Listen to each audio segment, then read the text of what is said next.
हाय माझ्या लाडक्या मित्रमैत्रिणींनो, कसे आहात सगळे? आपले सीमा झेंडे ब्लॉग्स या चॅनल मध्ये माझ्या सगळ्या लाडक्या मित्रमैत्रिणींचे मनापासून स्वागत करते. महिन्याचा किराणा माझा जो असतो ना, तो डीमार्ट मध्ये असतो. आणि रेग्युलर जे छोटं मोठं काही पण घ्यायचं म्हटलं ना, तर छोटे आपल्या ज्या जवळचे शॉप्स असतात ना, तर तिथून मी घेत असते.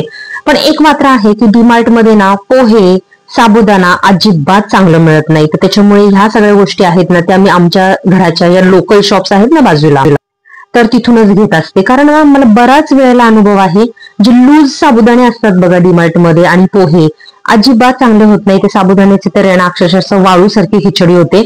आणि जे पोहे आहेत ना, ते एकदा धुतले ना की लगेच असा चिकट लगदा होतो त्याचा. असे मोकळे फडफडीत पोहे कधीच होत नाही. तर त्याच्यामुळे ह्या दोन वस्तू सोडल्या ना, तर बाकीचा सगळा माझा जो किराणा असतो तो डीमार्ट मधून असतो. आणि कधी कधी आहे ना बघा, तिथे तुम्ही ज्वारी बाजरी मिळते तर कधी मिळत नाही. तर त्याच्यामुळे ते सुद्धा जर कधी नाही मिळालं मला, नाचणी वगैरे, तर ते सुद्धा ना मी बाहेरच्या शॉप मधून घेत असते. पण बाकीच्या ज्या बऱ्याचशा वस्तू आहे ना, त्या माझ्या सगळ्या डीमार्ट मध्ये असतात. कारण तिथे परवडतात, म्हणजे बऱ्याच साऱ्या ऑफर असतात, क्वालिटी पण चांगली असते. आणि एकदम सगळ्या वस्तू घेतल्या ना, तर आपल्याला आणायला वगैरे पण जरा बरं पडतं. म्हणजे महिन्याच्या म्हणजे आपण नाही लिस्ट प्रमाणे किराणा आणतो त्याप्रमाणे. तर बघा, आता ह्या महिन्यामध्ये एवढेच किराणा भरलेला आहे मी. आणि पुढे जाऊन दाखवते तुम्हाला की काय त्याचं बिल आलेलं आहे आणि किती मोठं गृहिणींना ह्या सगळ्या गोष्टींचं अरेंज करायचं, मॅनेज करायचं किती मोठं टेन्शन असतं. आणि अजून एक, महिन्याचा किराणा यादीप्रमाणे कसा भरायचा, ती यादीचा जो व्हिडिओ आहे ना, तो सुद्धा आपल्या चॅनलवर अवेलेबल आहे. खाली डिस्क्रिप्शन मध्ये मी त्याची लिंक दिलेली आहे. त्या यादीप्रमाणे जर तुम्ही किराण्याची लिस्ट बनवली ना, तर तुम्हाला किराणा भरताना कुठलाही हा पदार्थ राहिला, ही वस्तू राहिली, ती वस्तू राहिली असं होणार नाही. अगदी डिटेल व्हिडिओ मी बनवलेला आहे, अगदी डिटेल मध्ये ती लिस्ट दिलेली आहे. तेव्हा डिस्क्रिप्शन बॉक्स मधला तो व्हिडिओ सुद्धा तुम्ही जरूर बघा. तर आज काय काय सामान भरलं डीमार्टला जाऊन जस्ट तुम्हाला दाखवते. आता तुम्हाला क्लोजअप तर दाखवलेलाच आहे याचा, पण परत एकदा दाखवते. म्हणजे खूप बेसिक सामान आहे, पण 4,000 रुपये बिल झालेला आहे. बघू शकता, हे मेन म्हणजे मोप घेतलेला आहे. हा मोप मी तुम्हाला नंतर दाखवते कशा प्रकारचा आहे. कारण आता जसं सांगितलं मागच्या व्हिडिओमध्ये, फरशीवाली बाई मी बंद केलेली आहे आणि घरीच आता मी झाडून फरशी करणार आहे. तर त्याच्यामुळे मोप आणलेला आहे आज डीमार्ट मधून. त्याच्यानंतर रेग्युलर आपली पावडर आणलेली आहे, निरमा पावडर, म्हणजे टाईड आपण रेग्युलर वापरासाठी. कारण वॉशिंग मशीन मध्ये तर मी आता लिक्विड वापरत आहे.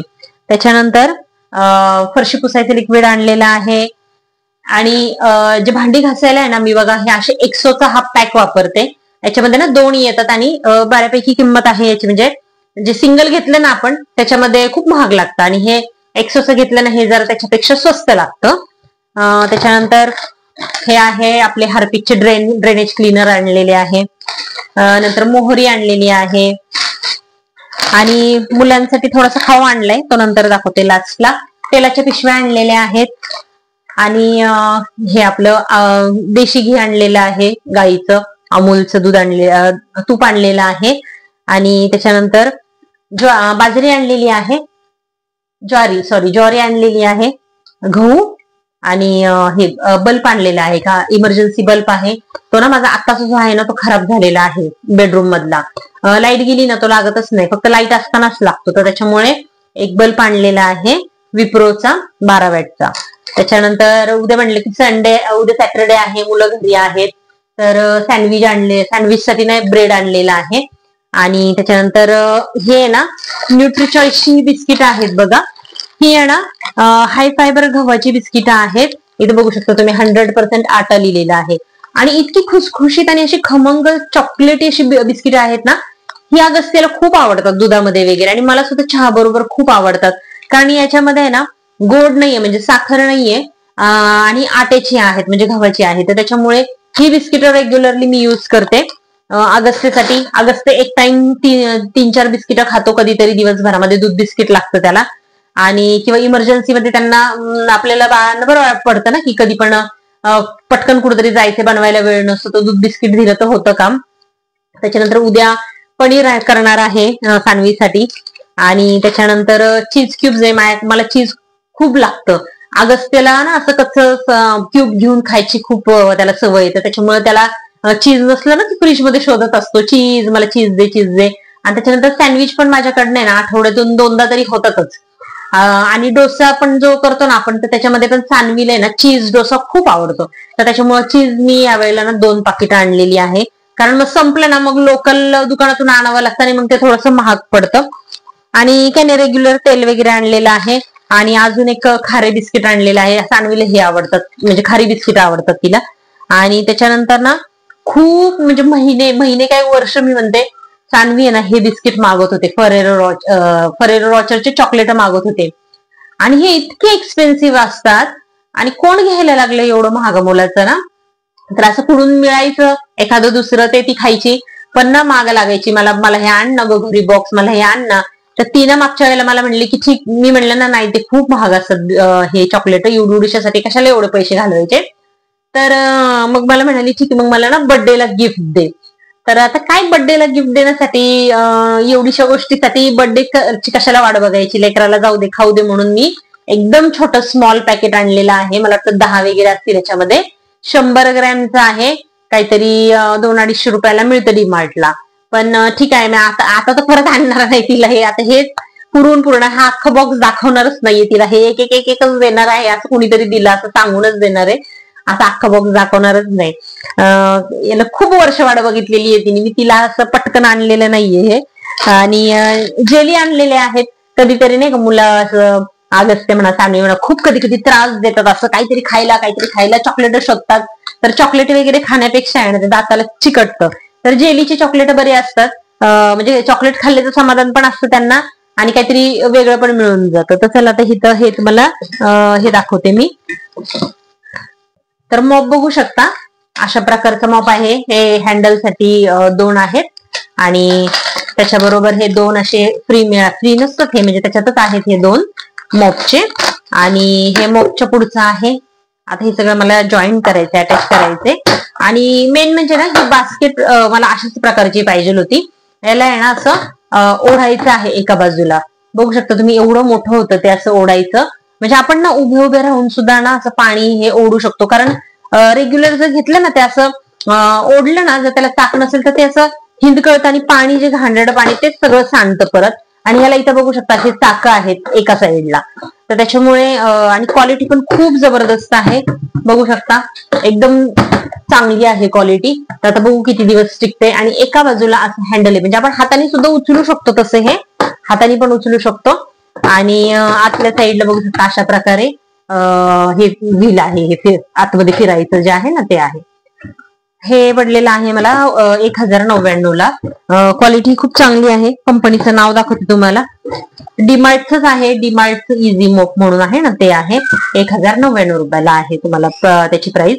पण हे जर तुम्ही ऑनलाईन चेक केलं ना, मी हे ऑनलाईन चेक केलं मेशोला वगैरे, 1200 रुपयाच्या वरच आहे, 1200-1300 रुपयाच्या वर आहे. आणि क्वालिटीचा पण काय भरोसा नाही. हे मी कसं बघून घेतलं, मला क्वालिटी तिथं बघितल्यानंतर लगेच कळते ना आपल्याला चांगली आहे. तर बघा एवढीच सामान आणलेलं आहे आणि एवढीशा सामानाचे 4000 रुपये झालेले आहे. ऑफकोर्स त्यातलं हे 1000 रुपयाचं आहे, तर हे सोडून देऊ आपण. तर एवढीशा सामानाचे 3000 रुपये झालेले आहे. काय म्हणजे किती पैसे लागतात ना एवढ्या गोष्टींसाठी, कळत नाही. याच्यामध्ये तूप महाग आहे सर्वात जास्त, 450 रुपयाला काहीतरी आहे ना, नाही हा असंच मला वाटतं काहीतरी 450 नाही, 350 ला, 350-450 ला काहीतरी हे तूप आहे 1 लिटरचं. हे सर्वात जास्त महाग आहे. त्याच्यानंतर हे आता काय थोडे 200-300 असे मिळून ते कधी 3-4 हजार होतात हे समजतच नाही. तर खरेदीला जाणं म्हणजे बापरे, नकोच वाटतं मला. तर मी ते डीमार्ट तर बंदच करून टाकलेलं आहे जायचं. फक्त 1 महिन्यातून एकदा जाते, कारण गेलो ना आपण काही ना काहीतरी घ्यायचं होतं, त्याच्यापेक्षा जायला नको आणि काही घ्यायला नको आणि पैसे खर्च करायला नको. महिन्यातून एकदा जायचं. आता बाकी ना सगळं सामान होतं, कारण गेल्या महिन्यात त्यानं मी फुल सामान भरलं होतं, डाळी बिळी सगळं भरलं होतं. तर त्याच्यामुळे ते अजून पण आहे, साखर वगैरे, शेंगदाणे ते सगळं आहे. त्याच्यामुळे हे या वेळेला काही घ्यायचं नव्हतं, तरी एवढीशा सामानाचे 4000 रुपये झालेले. आणि मेन म्हणजे मला हे फरशी पुसायचं घ्यायचं होतं, तर त्याच्यामुळे चला हे महत्वाचं काम झालेलं आहे माझं. आता हे असं महिन्याचं सेव्हिंग होणार आहे ना. बाईला जे मला 800 रुपये आता नवीन बायका 1000 रुपये मागत होत्या, तर ते माझे वाचणार आहे. जाऊ दे, मला थोडासा टाइम वेस्ट करावा लागेल, इन्व्हेस्ट करावा लागेल, वेस्ट नाही म्हणता येणार, इन्व्हेस्ट करावा लागेल. पण माझे तेवढे महिन्याचे 1000 रुपये वाचतील. तर त्याच्यामुळे ठीक आहे, हे काय म्हणजे वायाला जाणार नाही हे घातलेले पैसे. ते घरामध्ये महिन्याची जे 1000 रुपये म्हणत, वर्षाचे किती होतात, 12,000 रुपये, वर्षाचे माझे 12,000 रुपये वाचणार आहे त्याच्यानी. तर त्याच्यामुळे ठीक आहे, चला असो. असं माझं हे सगळे डीमार्टची शॉपिंग होती, तुमच्याशी शेअर केली. कशी वाटली नक्की सांगा. आणि हे तुम्हाला घ्यायचं असेल ना हे मॉप तर बिंदास घ्या डोळे बंद करून, मस्त आहे एकदम. तर अजून वापरलं नाहीये पण बघूनच क्वालिटी मस्त वाटते. तर चला, छान शॉपिंग झालेली आहे, व्हिडिओ कंटिन्यू करूयात.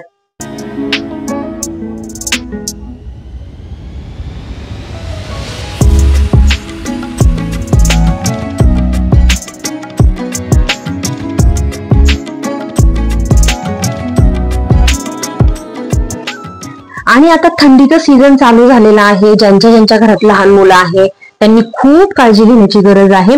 इथे बघू शकता तुम्ही, अगस्त्याला सुद्धा आहे ना थोडीशी सर्दी वगैरे झाली होती, जरा नाकजाम वगैरे होत होतं 2-3 दिवसापासून. तर त्याला आहे ना मी आमच्या घरी अशा प्रकारची वाफ घ्यायची मशीन आहे, पेडिट्रिशियन कडे असते बघा, तर तशी मशीन आहे ना मी घरीच घेऊन ठेवली होती सानवी जेव्हा लहान होती तेव्हा.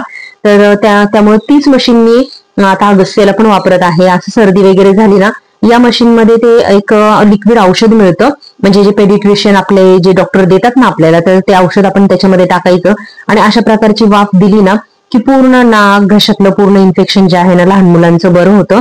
आणि तुमच्या सुद्धा डॉक्टरांच्या सल्ल्याने तुम्ही नक्की अशा प्रकारची मशीन आणि औषध घरी आणून ठेवा. थंडीची तुमच्या मुलांची खूप काळजी घ्या. आणि अगस्त्याचं आहे ना मला एवढ्या बाबतीमध्ये खरंच खूप कौतुक वाटतं. ह्या अशा प्रकारे वाफ घेणं असू दे किंवा नाकात औषधाचे ड्रॉप टाकणं असू दे, औषध पिणं असू दे, कुठल्याच बाबतीत त्याची ना रडारड नसते. निवांतपणे बघू शकता तुम्ही, मस्त बसलेला आहे वाफ घ्यायला. आणि हे टायमिंग होतं संध्याकाळचं. आम्ही चाललो होतो एका ठिकाणी, खूप विशेष असा कार्यक्रम होता आणि त्याच्यासाठी सानवी, मी, अगस्त्या आम्ही ऑटोने चाललो होतो. तो काय कार्यक्रम होता, आम्ही 3 जण कुठे चाललेलो आहे हे सगळं तुम्हाला पुढच्या येणाऱ्या व्लॉग मध्ये बघायला मिळेल. आणि खूप मस्त मजेशीर व्लॉग असणार आहे तो, त्यामुळे तो सुद्धा व्लॉग बघायला विसरू नका. चला तर आजचा व्हिडिओ इथेच एंड करते मी. आय होप सो आजचा व्हिडिओ आवडला असेल, आणि आवडला असेल तर नक्की लाईक करा, हाईप करा आणि चॅनलला नवीन असेल तर सबस्क्राईब करा. चला तर मग माझ्या सगळ्या लाडकी मित्रमैत्रिणींनो, काळजी घ्या तुमच्या स्वतःची, तुमच्या लहान मुलांची. भेटूयात अशाच एका नवीन व्हिडिओमध्ये. तोपर्यंत बाय.